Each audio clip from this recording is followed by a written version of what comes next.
why are you so good on TV? Wow. Okay. Whoa. All right. This is your time to teach the masterclass. You know, I think it's because of the projects that I've chosen are projects in which I can be me, where I don't feel like I have to be a television host or be a certain version. I can be all the different versions, and if it ends up on the cutting room floor, that's fine. But like throughout the process, because as you know, for 50 minutes of television, you're filming, I don't know, 48 hours. Yeah. Yes, and so for those 48 hours, if I'm just allowed to be and flow and do whatever it is that I do, that makes my job a lot easier. I don't have to think about it. Yeah, but you know, some of the worst advice somebody can give you is just be yourself.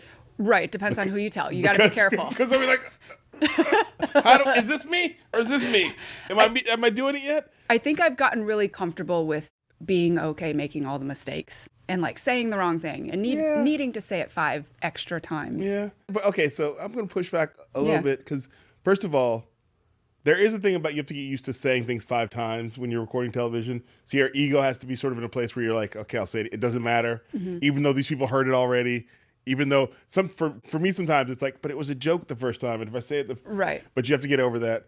But the other thing on top of that is being able to be yourself and it's actually the appropriate version of yourself.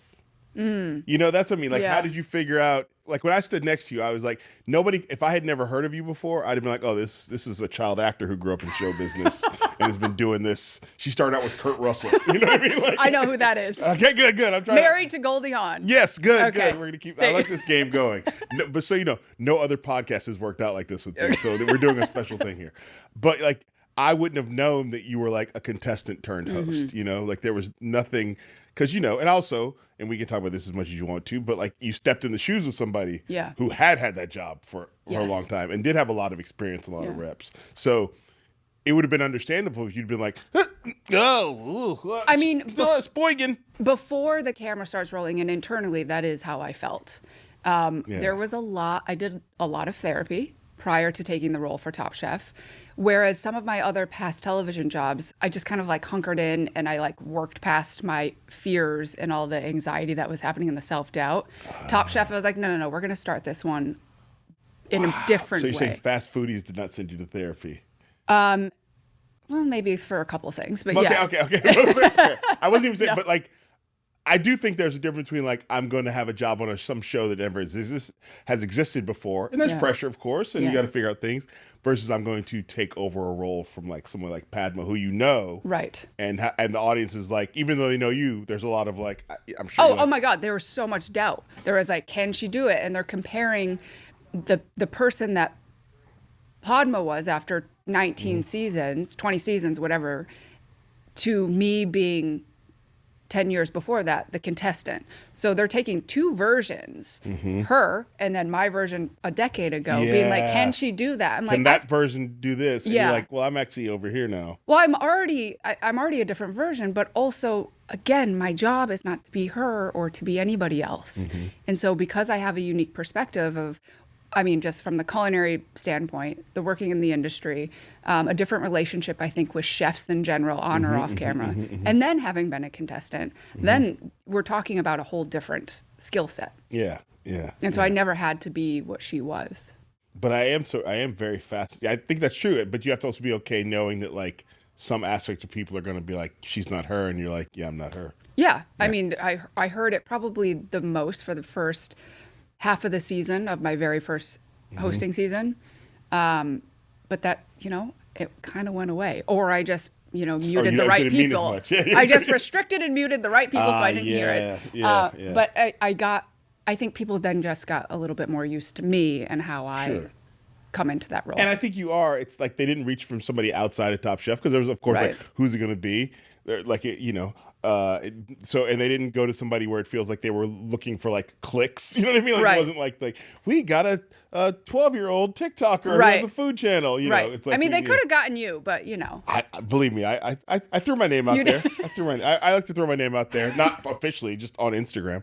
Hey guys, I'm free. Yeah, I'm always down.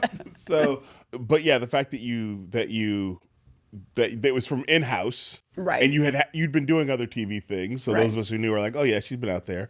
But then there's the fact that you step in there and you just sort of, like I said, I want people who are watching this who don't know about TV production to understand it is like standing in that, when you see this, like that shot of it's like me, you at the quick fire. With Tori. Yes. Chef from Madison. Yes. He let me eat at his restaurant while I was Right. there. It's one of the best meals of my life. And it was also, all these couples are having anniversary dinners, and I'm just sitting by myself having a 19-course fine dining with all the wine pairings.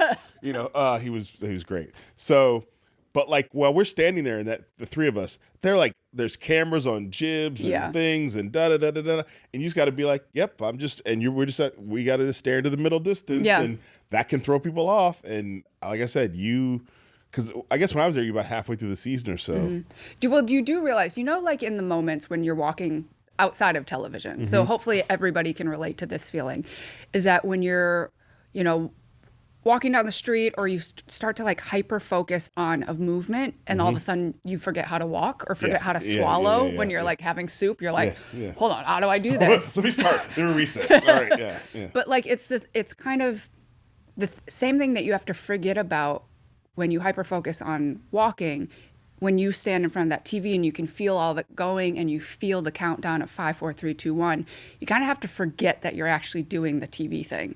Because if you start to hyper-focus on it, that's when like you start to freak yourself out. Man, these lights. Right. Yeah. You just gotta you got the way that I always have enjoyed operating through Top Chef is reminding myself that I'm very much having an experience as well for the very first time of my life. Yeah. So I get to eat these 7 chefs' food. Yeah. Oh my gosh, how amazing is this? I get to stand next to Kamau. I get to have this moment. We're on a rooftop in Madison, Wisconsin. Who knows when this is ever going to happen People again. are like waving from the other rooftop. Right. At the farmer's market. They've climbed up to the top of the thing to like see from afar. Yeah.